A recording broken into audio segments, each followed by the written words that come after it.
My name is Allison Mullendorf. I'm the Executive Director of the Alabama School Readiness Alliance. We're a partnership of 4 statewide nonprofit organizations advocating for the expansion of high-quality pre-K to all 4-year-olds. And we're delighted to partner with our partners at Voices for Alabama's Children to bring you this webinar today specific to childcare providers and how you can access some much needed and long overdue coronavirus relief funding. I mentioned Voices for Alabama's Children, and you're going to hear from their executive director, Stephen Warner, soon. I want to also share that our other partner organizations are Alabama Partnership for Children, Alabama Giving, and A+ Education Partnership. And since 2006, we have been working together as the Alabama School Readiness Alliance, primarily advocating for the expansion of pre-K. We know, though, that childcare programs are a pillar of Alabama's pre-K program. They're one of our strongest providers in the Alabama pre-K program in the diverse delivery system.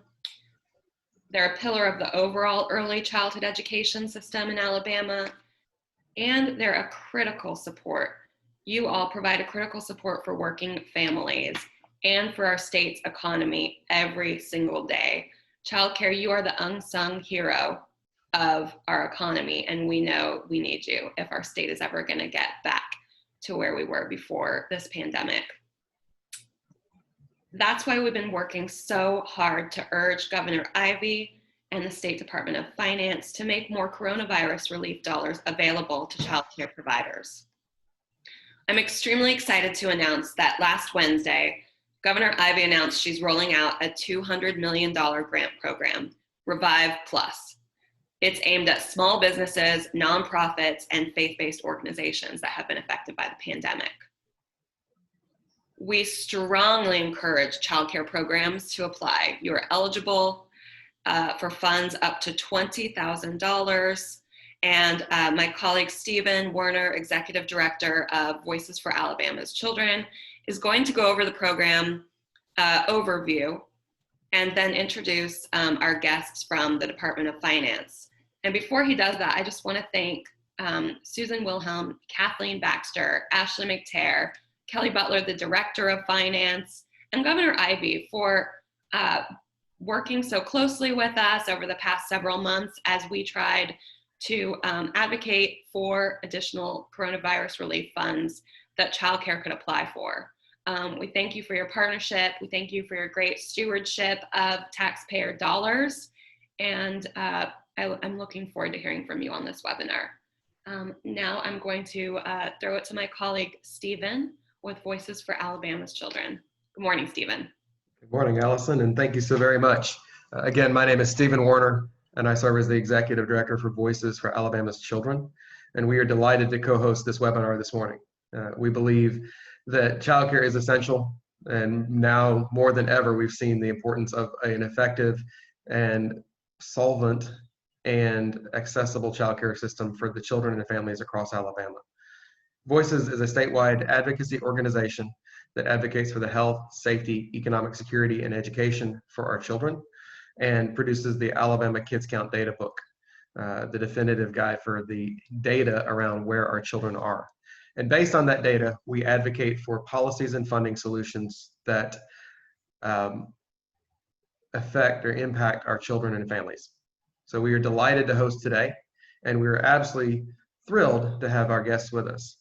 As Allison mentioned, we were very excited last Wednesday to hear about the Revive Plus grant program. This use of the federal CARES dollars is incredibly important because it supports small business, nonprofits, and faith-based organizations across the state that have seen some of the greatest impact from the COVID-19 pandemic. So we are excited to host today. We are excited to be able to dive into what this grant application is, how to apply, what you need to, in order to be able to access these funds, and hopefully receive some funds from this to help support your organization in these challenging times. I want to hand it over to Susan Wilhelm, the Deputy Finance Director for the state of Alabama, and allow her to introduce her team. We're going to go through the application and then they're going to make themselves available to answer questions that you may have. Allison and I will be watching the question and answer folder, and as we get to the question and answer time, we will be reading out the questions. If your question does not get answered, know that we are capturing all of them, and we will do the best we can to get answers for you after the fact. We also are recording this event, this webinar, and we'll be sharing it out across all of our social media platforms and to everyone who registered. And we encourage you strongly to share it out amongst your network of peers, that as many childcare directors are able to access this information and get their applications in a timely fashion. So Susan, it is an honor and a privilege to have you and your team, and thank you so much for joining us today. Good morning. We're excited to be here. Thank you and Allison for giving us this opportunity to talk about the program and to answer questions and to make sure it's available to as many people as possible. As a little bit of background, I won't go on too long, but I will talk about what the Coronavirus Relief Fund is.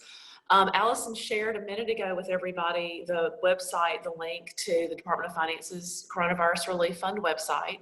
And on that, when you go to the homepage, you'll see a lot of icons for the various funding programs we have set up with it. So the CARES Act, which was passed by Congress this past March, it provided funding for a lot of different areas of the country, not just geographic, but also segments of our economy. So you'll recall that in the CARES Act, it created the Payroll Protection Program and the direct payments to families, as well as funding to entities like in Alabama, the Department of Human Resources, which I believe Child Care received some grants earlier on out of those funds. But the CARES Act also created something called the Coronavirus Relief Fund. And what it was intended to do was to provide payment to cover the expenses that government was obviously going to start incurring, both state government and local governments. And so the Coronavirus Relief Fund was allocated to each state based on population. Alabama received right at $1.9 billion.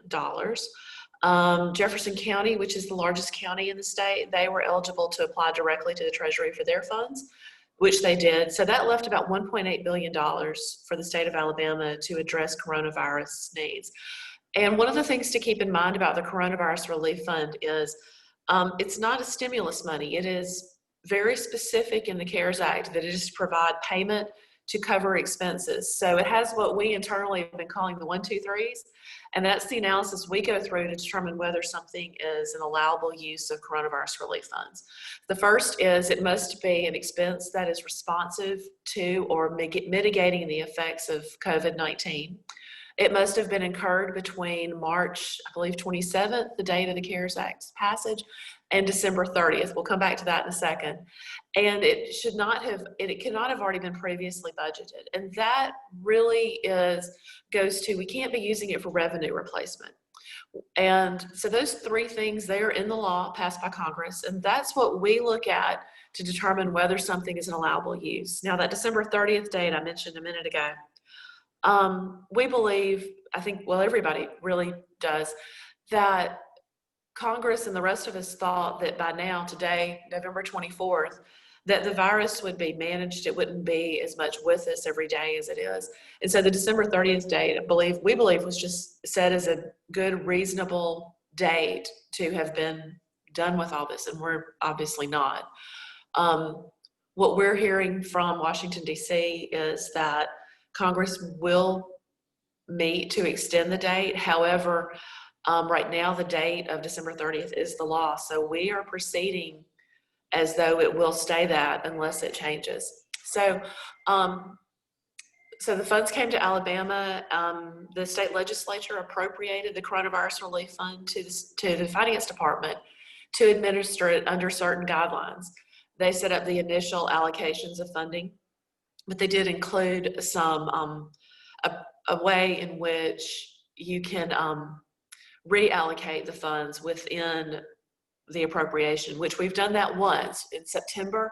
Those of you who are all employers will recall maybe that we reallocated the virus fund to provide $300 million to the Unemployment Compensation Trust Fund. The trust fund was being depleted at a very rapid rate. because of the economic effects of COVID-19 here in Alabama.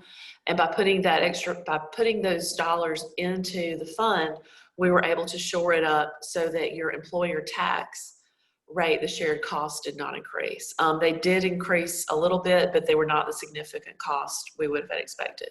So we did a reallocation, and then we recently did another reallocation last week, which has resulted in the ability to open up this program, Revive Plus, which is for small businesses, faith-based groups, and nonprofits.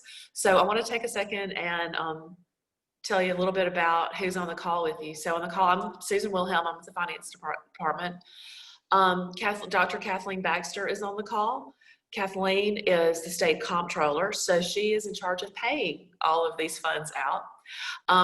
Brett Gant is on the call. Brett is, he's running the Coronavirus Relief Fund desk within the Comptroller's office. And Ashley McTeer. Ashley's an analyst at the Executive Budget Office. And Ashley, so we're calling this program Revive Plus because we did a program earlier in the summer for small businesses through the Department of Revenue that was called Revive Alabama. Ashley was, we asked everybody in the department who was working on it to help us come up with a name with it. Ashley she was inspired, and she said, well, what about Revive Alabama? So Ashley named the program, and so she named this one too. This is Revive Plus. This is the second tranche. Everyone in the department, we've been focused on this really since March. The funds, our goal and our direction from Governor Ivey is to make sure that these funds are utilized in a way that is in keeping with the federal legislation and the rules and regulations that have come down from Treasury and the Office of Inspector General. But at the same time, we are determined to make sure that these funds benefit the state the way that they were intended to. So we've spent money on things like, obviously, medical equipment, medical supplies for our hospitals and for our public health department and emergency management, as well as health supports and education supports for K-12 and our institutions of higher education, so that as our students return to class, they can do so safely. And if they can't return to class safely, they have the support they need to remote education, as well as our earlier Revive Alabama program and their faith-based and nonprofit. We also have programs running for our agriculture industries here in the state. So I've gone on and on and on about what we're doing, but let's talk specifically about Revive Plus. The program opened yesterday. Ashley shared the link, and so if you click on it, you'll see a couple of things. I'm going to hand over to Kathleen in a minute because she's better at explaining this than I am. But you'll see the application. That is the portal that you'll go to start your application, and then below that is an overview and a frequently asked questions. But Kathleen, I'm going to pass it over to you to introduce yourself and talk about the program and how it's administered. Okay, thank you, Susan. First off, I gave Brett a pass, so he's not on with us. We've got so much going on right now, and Brett is slammed, and we're all working 24/7 just about it. So I told him I thought I could handle this myself, but to be close to me if I had a question. So he's actually the one that's over the Coronavirus Relief Fund office, and he's the one that manages all of the comings and goings on that office. And so we have a great staff that we're working with.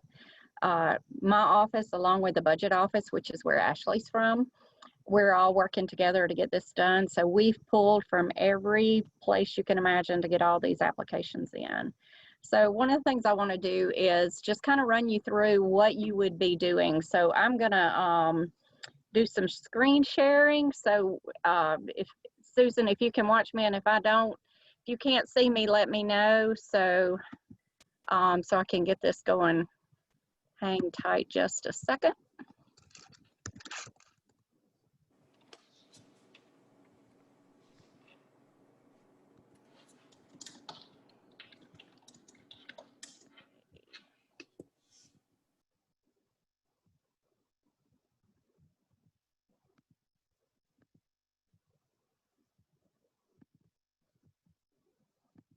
All right, can you see my screen? Yes, we can. Okay, Yes, we can. All right, so this is the CRF, and that stands for Coronavirus Relief Fund's website. So when you're looking at applying for this grant, the first thing you're going to do is go to this website. And from there, you will click on this Revive Plus application. So go in there, you go there. Here's your application. Here's your eligibility overview. You might want to read through that, and some frequently asked questions. So when you go to the Revive Plus grant application, it will take you to this, and we call it the Submittables website. If you'll notice at the top, it's alabama.submittable.com. When you go into this program, you've got, this is the program you're applying for, State of Alabama Revive Plus COVID-19 Relief Grant Program. From here, here's some information about the program. You've got 3 questions you have to answer. So, were you in business before March? Did you provide services exclusively in Alabama? And is your organization or hospital a nursing home? Let me warn you, the nature of people is to not read the question and go, yes, yes, yes, because I want money. And if you say yes to you are a hospital or a nursing home, it will tell you you do not apply. We probably answered about 50 questions yesterday about why do I not meet the eligibility, and they were saying yes to that item. If you are not a hospital or nursing home, make sure you put that no, you are not. So it's just a habit that we do, that we think you should rank everything 5 and you should say yes to all questions, but that's not necessarily the case. So from there, you will go forward. I didn't answer the questions, and it will help you set up an account. So once you have set up the account, then you're going to get to another set of questions. Let me see if I can get over there to that one. Hang on just a second. Okay, so this is just going to be what the questions look like. So I'm just going to go through a few things, and guys, if y'all see something I need to address further, please stop me, tell me. Ashley, keep me right. Don't let me say something I'm not supposed to say, or leave something out. So what we did here, we just took the application and converted it to a PDF. So all of this stuff is made up. So like your legal name, I'm just putting business name LLC. So you're going to read through all these. This is a super simple form to fill out. Let me say that. And we've had a lot of people, and Susan can attest to this, that thought, oh my gosh, I'm going to have to fill out this form and it's going to be horrible.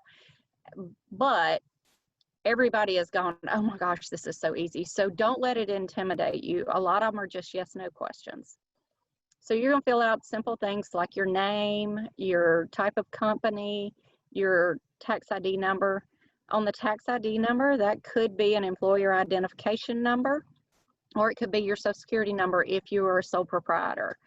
If you're a sole proprietor, then your TIN type would be more of an individual sole proprietor type thing. So just make sure you get that part right. If you need help, you might want to reach out to your accountant or who keeps your books. They can help you with that. Tax classification. There are several options there. I included this one because this is the one that is the other. If you're a nonprofit or faith-based organization, then you would choose the other. Otherwise, it has just regular like businesses, a corporation, an LLC, those kind of things. You've got your address, no biggie there.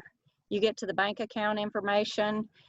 Here we need you to tell me what kind of account you have, what your routing number is, what your bank account number is.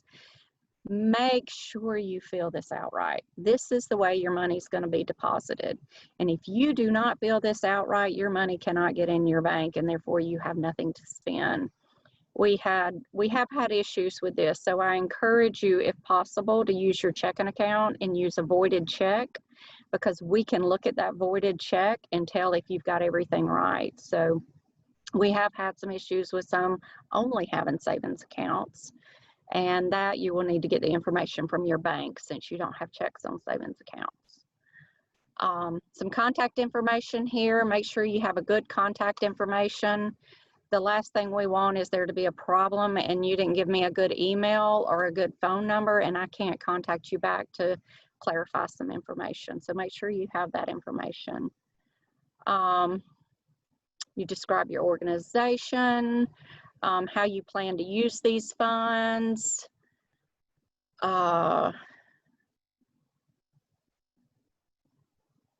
If you've received any other funding, one of the things you have to be careful of is that you don't overlap that funding. So for example, if you've got a PPP loan or a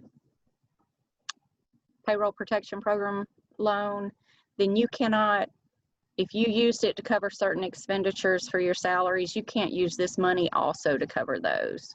If you received the original Revive Plus that came out earlier in the summer, the earlier Revive program that came out in the summer, whatever you use those funds to cover, you can't duplicate it with these funds. These are in addition. So make sure you don't duplicate, because that's would be a finding, and you want to make sure you don't duplicate those.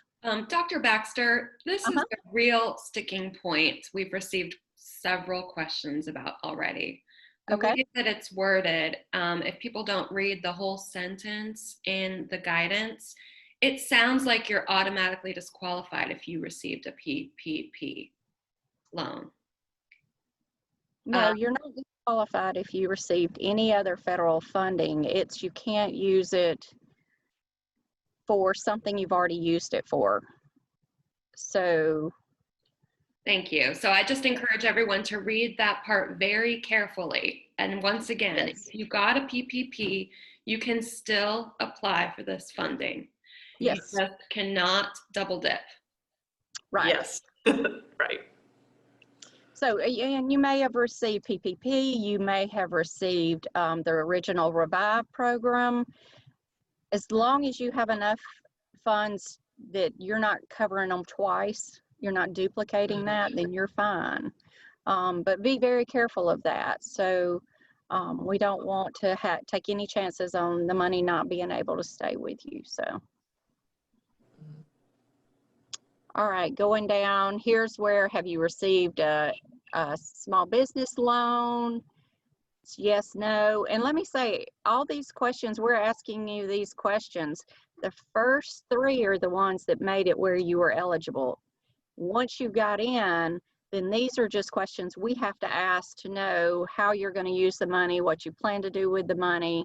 Make sure you are a business, you have a identification number, those kind of things. So this is asking you about any of the economic injury is called EIDL. So I have learned that. So we've got the PPP and the EIDL loans. So make sure you're not covering the same thing with those. Tell how much you have. So then you get to your requested amount. The risk assessment is the one that scares everybody. So I'm an accountant, and as an accountant, we audit everything. So, and one of the things that we have to look for is what is the risk I have of giving you this money? And it does not mean, if you put no, that does not mean you're not getting the money. It just means you may have, if you have someone that does not keep books and does not have an automated system that checks behind them, that may be a little riskier than somebody that's writing it down on a sticky note. So that's what we're looking at. What is our risk involved in giving the money out? So these risk assessment questions are for us to know what is our risk of this entity. So, some small businesses do not have electronic software systems, and that's okay. That is just for us to ask these questions. So don't feel like, oh, if I say no, then I'm not going to get the money. Just answer these questions honestly. They go through, do you have an electronic accounting system? Do you track receipts and disbursements, in-kind contributions? Do you have a treasurer or finance director? If you're a one-person organization, you are all things. So you may not have a designated finance director or financial manager. So it's okay. You're going to go through these other questions. They're all pretty much general questions. You will get to the point where this is the one that stumps a little bit, is the number 7 question, is have you received more than $750,000 in federal funds? Most of you will probably answer no. The second, did your organization have a single audit performed? So when entities receive more than $750,000, they have to have a single audit performed, and that's an audit of federal funds. I would imagine the majority of you guys would not be getting more than $750,000, therefore not subject to single audit. We were talking yesterday, and it was like, if you don't know what a single audit is, then you are not subject to it, because if you are subject to it, you know what a single audit is. So I would imagine the most of you would say no. And then if you were subject to the single audit, if you had findings, then you would need to let us know. But again, I think the majority of you would be no. Do you track salaries for contracts and grants? Have you changed anything like your fiscal year, or you decided to get a new system? Maybe you went from using Excel spreadsheet and now you have QuickBooks. That's changing your your financial management system. Do you have a policy of how you perform your accounting and financial transactions? If you do, you do. If you don't, then just say no. Then finally you get to where you upload all the documents. So we need a W-9. If you don't have one, you can go to irs.gov, search for W-9. They'll have a blank form. You can fill it out, sign it, and upload it. And also that voided check or a note from your bank. If you have, the voided check really needs to be used for the, if you have a checking account. If you don't, in your use savings account, get some from your bank. Then you're gonna do the certification and assurance form, which that just tells us that you agree to take this money. You do understand it's federal funds. You do understand they're subject to audit. And you're gonna spend them in the way that they were intended to be spent. So that you'll sign, you'll print out, you'll sign it and upload it. And then let's see if there's anything else. You just sign it, I think, at that point. Oh, then you get to nonprofit. So we have a little system that if you're a nonprofit, key in your federal ID number, and we have a system that automatically checks to verify you're a nonprofit. So, and then there's your requested amount. So that's the form. It's not a lot of questions. It may seem like it because I'm going through it detailed by detailed, but as you go through it, it's not a lot of questions. They're not hard questions. If you have any concerns, though, you can reach out to us and we'll help you fill it out.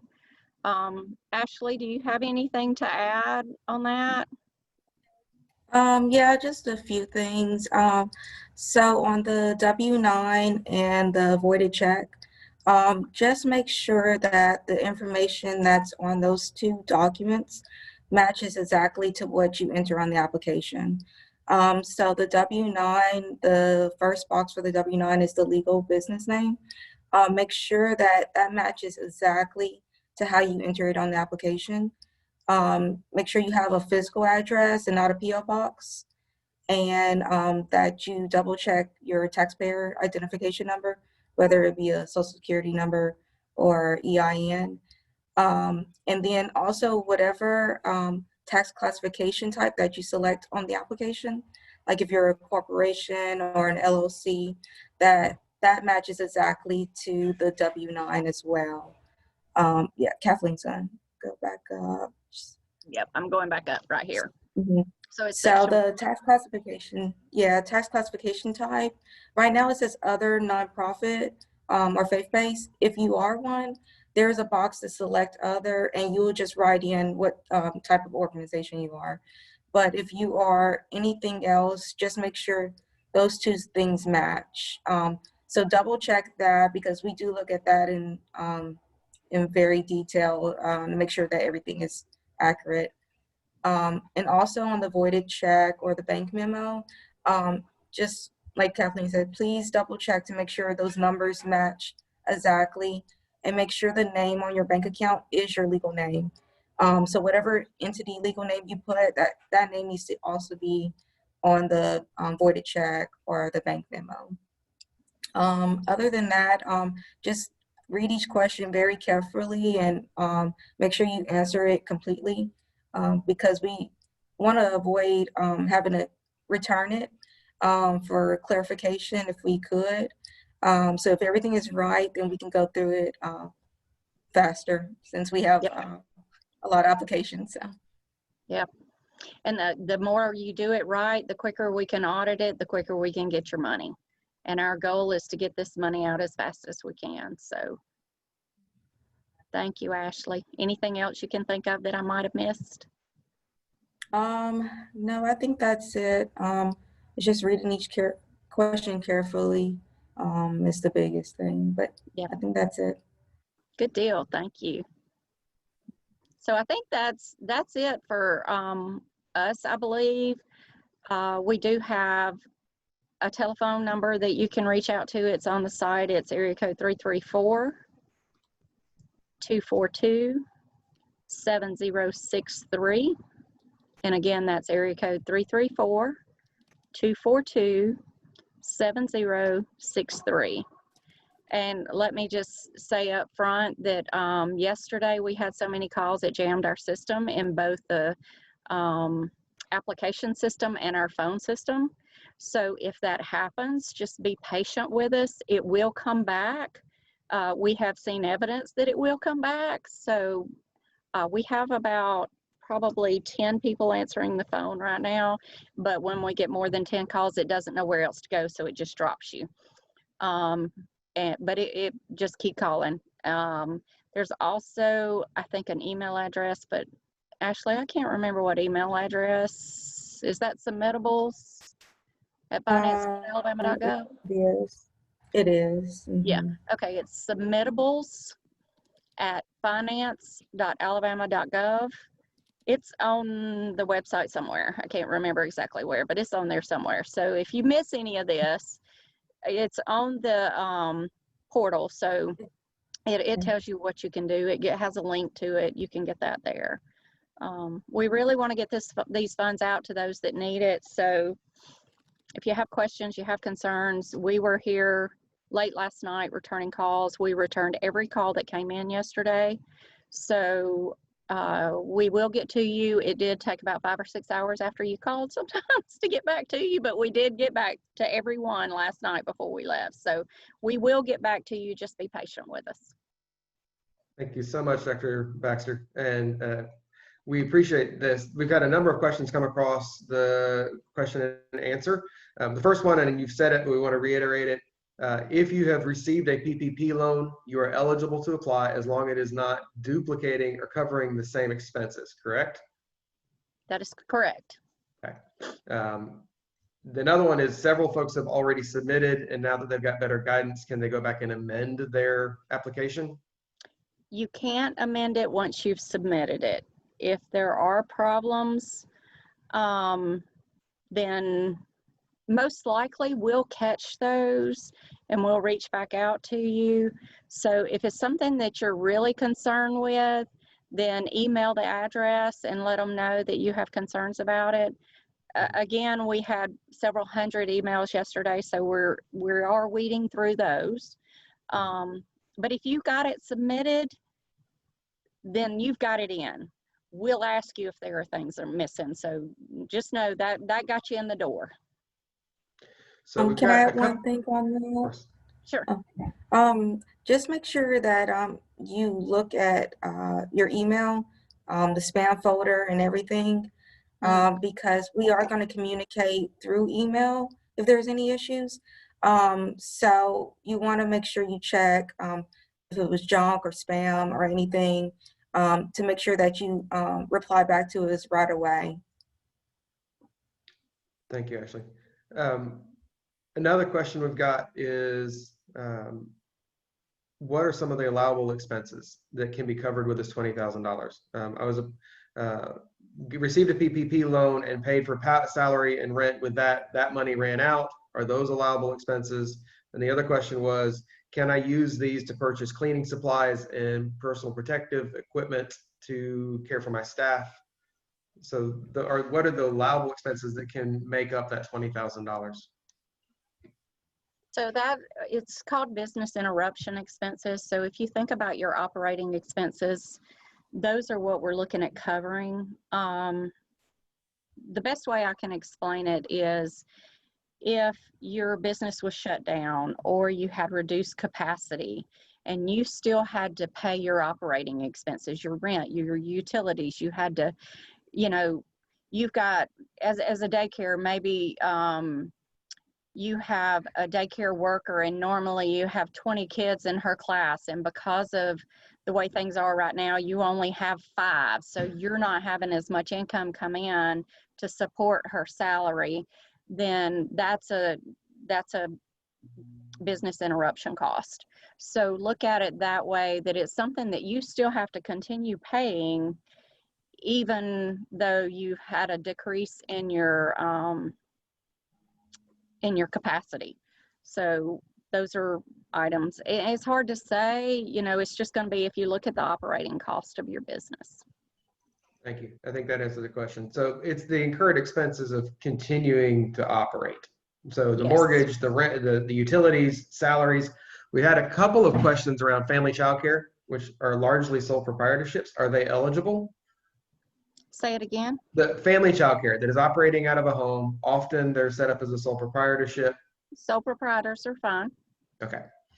And again, that can cover the salary of the provider and her mortgage and utilities and cleaning supplies and all of that. Whatever is allocated to her business. Got it. Including earnings from self-employment, correct? I'm sorry? Including earnings from self-employment. Yes. So we've had a number of questions about some of the complexities that childcare operates in. One question is, can an organization that is a faith-based but also has 2 preschools at 2 different locations submit individual grants for all 3 facilities, although the organization only has 1 EIN? They operate a church and then 2 separate childcare centers. It's by EIN. Okay.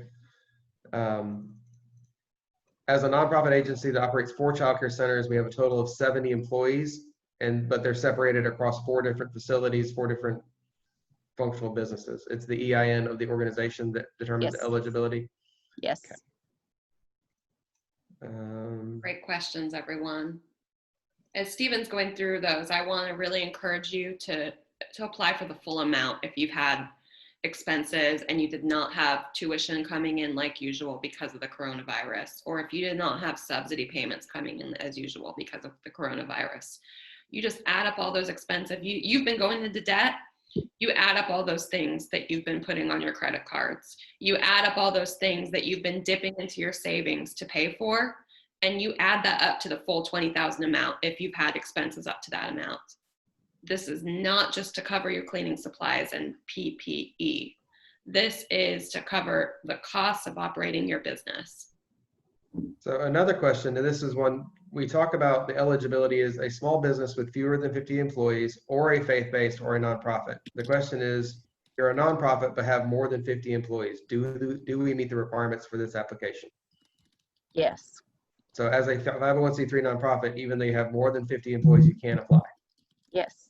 Thank you. That's helpful. And one thing, let me say this, is we had said it was submittables at finance.alabama.gov. It's actually submissions at finance.alabama.gov. So it's on the website, right? We said it wrong. So just FYI. So another question, and we've got some childcare providers that also have pre-K grants, and so they're receiving state funds for their pre-K classroom. Do they need to include that in the funds that they've received? Yes. So if they receive a pre-K grant to play for one of the classrooms, they need to list that in the funds received. Yeah, because it says, if I'm not mistaken, it says state or federal funds. So we had a question around LLC doing business as, and some ambiguities about the name of the business. Should they reach out to you with a question specific to that? Yeah, if they're specific, like they're concerned about something specific, email or call that number, and we'll try to address those. I just wanted to note something regarding pre-K. So say you have a business and your childcare only has state-funded pre-K classrooms, and they cover, all of what you need, but they didn't cover your cost of cleaning supplies. You had to add, barriers or partitions. If you had to do anything like that your pre-K funds didn't cover, put that in this, add that up. and use that toward your amount.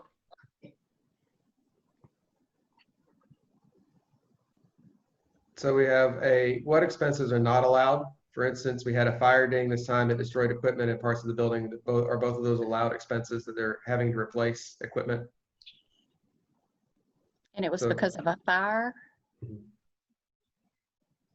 Stephen, did you say they had a fire? I had for what expenses are not allowed? For instance, we had a fire during this time that destroyed equipment in parts of the building. Are both of those replacing that equipment? Is that an allowable expense? No, it's not. The fund is for the first thing you think about is, it's expenses related to responding or mitigating the virus. So, unfortunately, the fire would not be COVID related. So therefore it would not be an allowed use of funds. The next question is, with the Child Care Safety Act in mind, are license exempt centers that are faith-based eligible for these funds?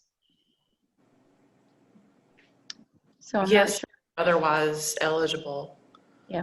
They're a registered legal entity as a business, so yes. Okay. Or, Thank or you. faith-based Mhm. church, whatever you are. Right. Do we fill out the application while on the Zoom call or wait until the Zoom meeting is over? Go ahead and fill it out as soon as possible.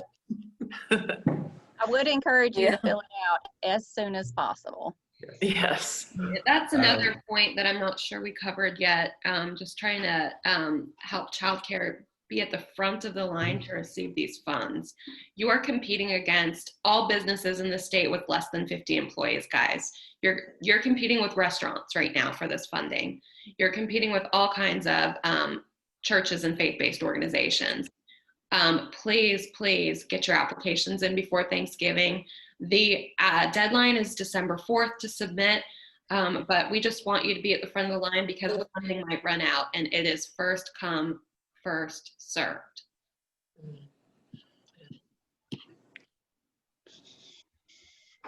We had someone ask, do they have to have a business bank account in order to apply?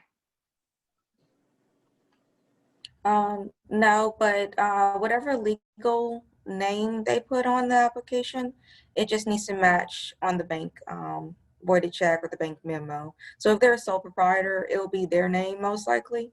So it could be their name on the check or the bank memo. Thank you.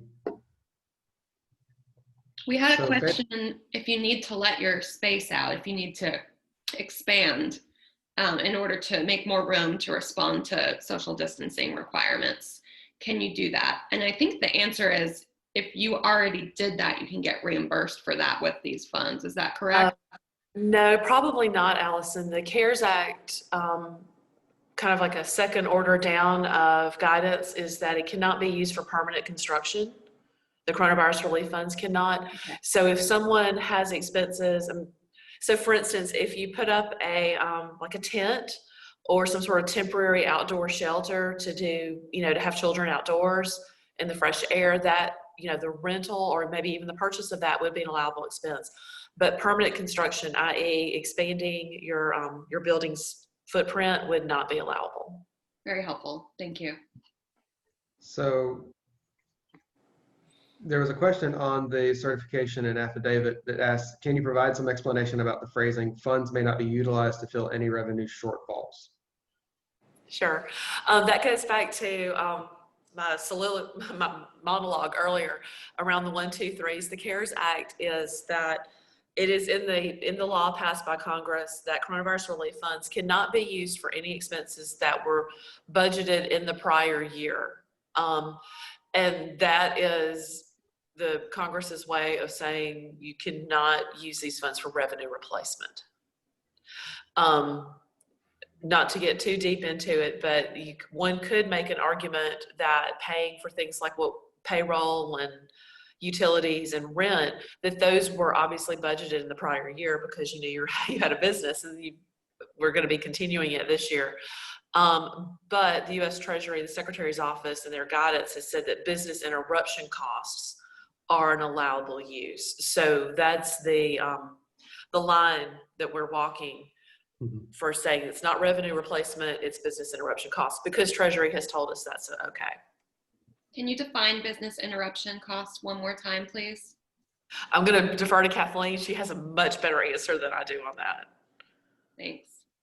So those are operating costs. It's things that you have, your business was interrupted because of either shutdown or limited capacity, and therefore you had expenditures. So I'm using my hands. So you had limited capacity, but you still had the same outflow basically. So those outflows that you had, even with limited capacity, is what you're paying for. More like the, like I said, the rent, the utilities, those kind of things that you still had to pay for, even though as a child care worker, you don't have the clients coming in to support what you were normally accustomed to supporting. And so these are normal operating expenses. Great. Thank you. So there have been several questions that have come back in that I think we've already answered. You cannot use this to expand building. You can use it to temporary shelter. We've got a question around air conditioning units that went bad that's necessary for effective ventilation. Can they replace that? Likely not. Okay. I'm reading the question. That goes back to the responsive to or mitigating the effects of COVID-19. Some more questions around daycare homes. So the sole proprietorship, if you have a daycare home and already got a loan to help pay rent and your children still have not returned, can you use it to pay rent again? Now, the question is it a PPP loan or did you take a bank loan out? Could you repay a bank loan that you took out to continue operating, or credit card debt?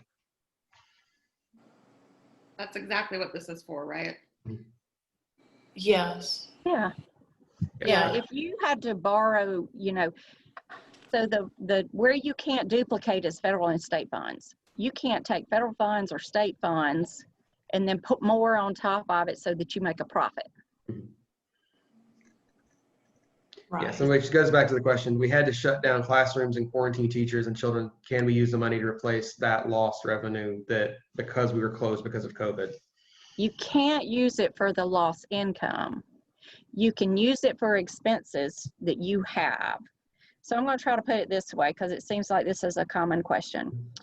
If you normally get in $5,000 and your expenses are $2,000, so you're making a killing, and I know that's not happening, but just let's say it. You can't cover your $5,000 with this money. You can only cover your $2,000. So you're only covering expenses, not what you're missing in revenues. So you may have had a profit before and made this huge profit and you're living high on the hog. We're not making that up for you. We're only paying your bills for you. Is that And that's get it because better? yes, because either you had reduced tuition or subsidy income, so you couldn't cover all of your expenses, or you had to reduce class sizes and add more staff. Yes. And this will help you pay for those expenses. Right. It's Right. only, and like if I came out and asked you to justify where you use that money, you would have expenses that you could show me that you had to pay. You're not going to show me what you would have had in income. So the question I think that hits that one is, for instance, I was closed for 3 months, but I had to pay rent, van notes, and all my utilities. I can use this to offset those things that I continued to pay, but I can't offset the profit that I would have made on being open at full. Perfect. Yes, and Perfect. some of you are still closed. If you're still closed, that's because of the coronavirus. You're paying attention to the numbers. You're trying not to spread the virus, yet you still have building, you still are owing your landlord rent. You've dipped into your savings to cover that. This is to cover those expenses, to keep your business afloat so that you can reopen when it's safe. So in interest of time, and we've got about 4 more minutes. The last question is, when we've successfully completed the grant, how long of a turnaround until we see the deposit, or what's the time frame on these grants? When can we expect the funds? So We- Go ahead. we're auditing them as they come in. We started auditing yesterday. It will, as soon as we can get them audited, they will go out. It is not a wait till the end of the program and then issue it out. We are issuing them out as fast as we can. And will there be an email notification, or do we just need to keep an eye on our bank account? I believe an email notification goes out when the funds are approved. So it will actually come through our financial system. The email may say STARS, which is STAARS. So when we make payments through that system, it automatically generates an email based on what we've added in the system. So whatever your contact email, it should email that and say, congratulations. And let me say that too, that you'll get that email and it says that you will be approved and that your funds will be in the bank within the next 2 days. A lot of people don't read that within the next 2 days. So they're calling and going, hey, I got this email that I got the funds. There's nothing in my bank. You have to give it those 2 days to get in. Thank you. Can I add one thing on the turnaround? The biggest thing is just to make sure that you have everything correct, have everything that's required uploaded, because that makes our process go a little bit faster. And that means that we don't have to go back and forth in email. And that delays the time that it would take to actually approve the grant. So like the ones that we have approved, like they had everything correct. So if you could just make sure that everything that you have is accurate and correct, and anything that's required is on there, that's going to make the turnaround happen a lot faster for you. We appreciate it. We are going to be sharing out the link to this video, this recording. We thank you so much to Susan, Kathleen, and Ashley for taking the time to join us today. It has been an honor and a privilege, and we deeply appreciate your guidance and leadership as we get these funds out. To all of our child care directors, please, please get this application in as soon as possible. We need you solvent, we need you functioning so that we can reopen our economy when we are on the other side of the COVID-19 pandemic. If there are unanswered questions, if you've got continued questions, please send them to the finance department at submissions@finance.alabama.gov, and they will get back to you. There's also a number that you can call. If they do not answer, leave a voice message and they will call you back. They're working diligently to respond to those calls. We hope that you get your application in. These funds from the Coronavirus Relief Fund will be able to help you stay in business so that when your families come back and they need childcare, you are in place, ready to go. Allison, any final thoughts? Just want to say thank you again for everything that you're doing every day to support children and families and to educate children during this trying time. Thank you for all the measures you're taking to keep everyone safe. I know it's a really scary and uncertain time, and as Stephen said, we want to get you through so you can have a business when this is all finished. And when we're operating in the new normal, we need even more childcare, not less, as we come out of this pandemic. We need you for pre-K expansion. If you want more information about how to get a pre-K grant from the state, we are going to be advocating for another expansion in the upcoming year. And we want those funds to go to help support your 4-year-old classrooms. I am going to put up the contact us form for the Alabama School Readiness Alliance. If you have any questions about how to apply for a pre-K grant, I can also direct you to how to be part of the Quality Stars system that can help you get on a ladder to help improve your quality till you can apply for a pre-K grant. That's just another way to improve your quality and what you're doing every day. And it's a significant amount of year after year funding. Thank you to our panelists. Thanks for your public service to the state of Alabama. And we will be sending out the recording of this webinar to all of you and also posting it on Facebook and Twitter. If you have not signed up for our for our newsletter, please do at alabamaschoolreadiness.org. Thank you. And on behalf of Voices for Alabama's Children, it is an honor and a privilege to host this. We hope that this has been beneficial. Have a wonderful Thanksgiving, and please get that application in soon. Thanks, Stephen. Thank you, guys. Everyone. Thanks, everybody. Thank you all. Thank you.